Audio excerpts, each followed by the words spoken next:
ಏನೂ ಆಗಲ್ಲ. 5 ವರ್ಷ ನಮ್ಮ ಸರ್ಕಾರ ಇರುತ್ತೆ, ನಮ್ಮದೇ ಮುಖ್ಯಮಂತ್ರಿಗಳಿರ್ತಾರ, ನಮ್ಮದೇ ಆಡಳಿತ ಇರುತ್ತೆ. ಮತ್ತು 28ಕ್ಕೆ ಕೂಡ ನಾವು ಅಧಿಕಾರಕ್ಕೆ ಬಂದೇ ಬರ್ತೀವಿ.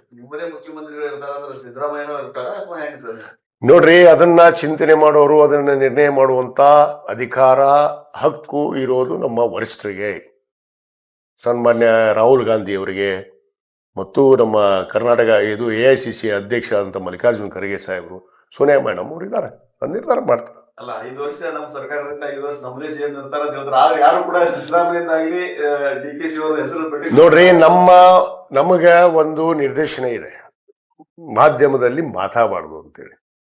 ನಾವು ಮಾತಾಡೋದಿಲ್ಲ.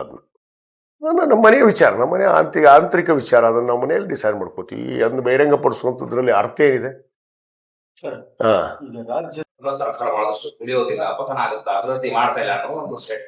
ನೋಡ್ರಿ, ಅವರೇ ಯಾವ ಪಕ್ಷದಲ್ಲಿ ಇಲ್ಲ. ಸನ್ಮಾನ್ಯ ಈಶ್ವರಪ್ಪನವರು ಅವ್ರ ಪಕ್ಷದಿಂದ ಇಷ್ಟು ವರ್ಷ ಸೇವಾ ಸಲ್ಲಿಸಿವಿ, ಅದನ್ನ ಮಾಡಿವಿ ಅಂತ ಹೇಳೋರ್ನ ಹೊರಗೆ ಹಾಕಿ ಕುಂತದ ಪಕ್ಷ.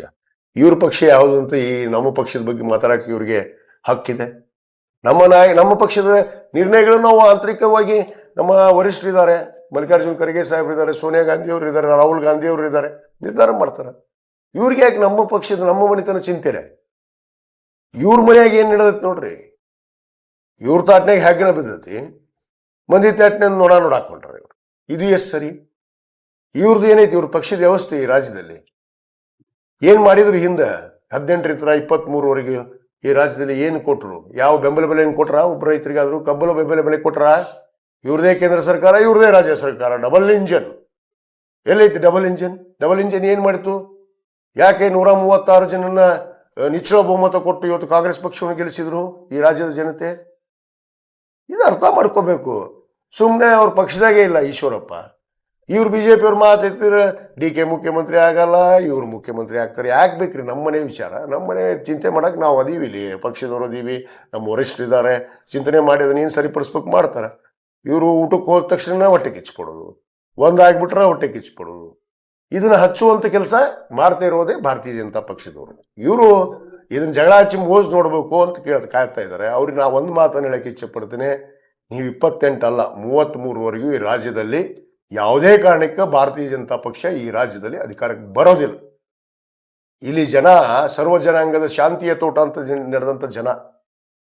ಈ ಧರ್ಮ ಆಧಾರಿತವಾಗಿ ಮಾತೆತ್ತಿರಿ ಪಾಕಿಸ್ತಾನ, ಮಾತೆತ್ತಿರಿ ಅಲ್ಪಸಂಖ್ಯಾತರು, ಇದನ್ನ ಬಿಟ್ರೆ ಮಾತುಗಳೇನದಾವ ಇವ್ರ ಹತ್ರ?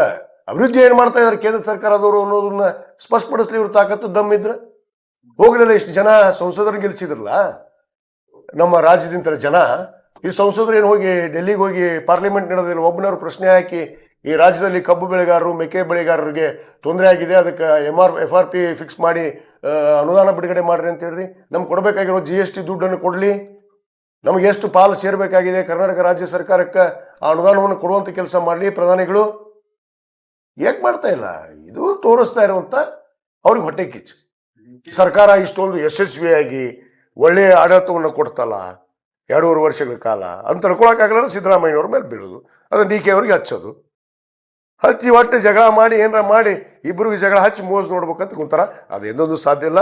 33ವರೆಗೂ ಈ ರಾಜ್ಯದಲ್ಲಿ ಯಾವುದೇ ಕಾರಣಕ್ಕೂ ಇವ್ರ BJP ಬರೋಕೆ ಸಾಧ್ಯನೇ ಇಲ್ಲ.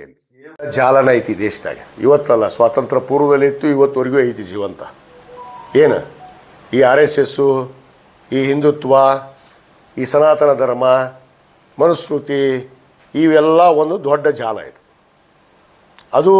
ಅದೇ ಪಾಪ ಪವಿತ್ರವಾದ ಆ ಸಿದ್ದೇಶ್ವರ ಸ್ವಾಮಿಗಳು ಎಷ್ಟು ಸರಳ ವ್ಯಕ್ತಿ, ಸಜ್ಜನ ವ್ಯಕ್ತಿ, ಮಾನವೀಯತೆಯನ್ನು ಹೆಂಗೆ, ಮಾನವೀಯತೆಯ ಮೌಲ್ಯಗಳೇನು ಅನ್ನೋದನ್ನು ಜಗತ್ತಿಗೆ ತೋರಿಸಿದಂಥ ಮನುಷ್ಯರು.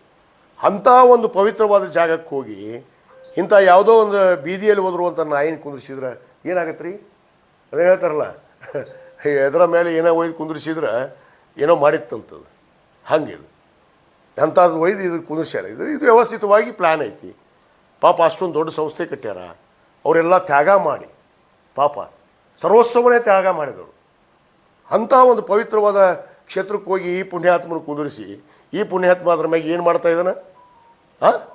ಯಾವ ಸಿದ್ಧಾಂತದ ಮೇಲೆ ಆ ಗುರುಗಳು ನಡೆದಿದ್ದರು, ಆ ಗುರುಗಳು ಕಟ್ಟಿದಂಥ ಒಂದು ಏನು ಒಂದು ಸಂಸ್ಥೆಗಳನ್ನು, ಆ ಒಂದು ಮಠವನ್ನು ಇವತ್ತು ಹಾಳು ಮಾಡಕ್ಕೆ ಹೊಂಟ್ರಿ ಇವರಷ್ಟೇ.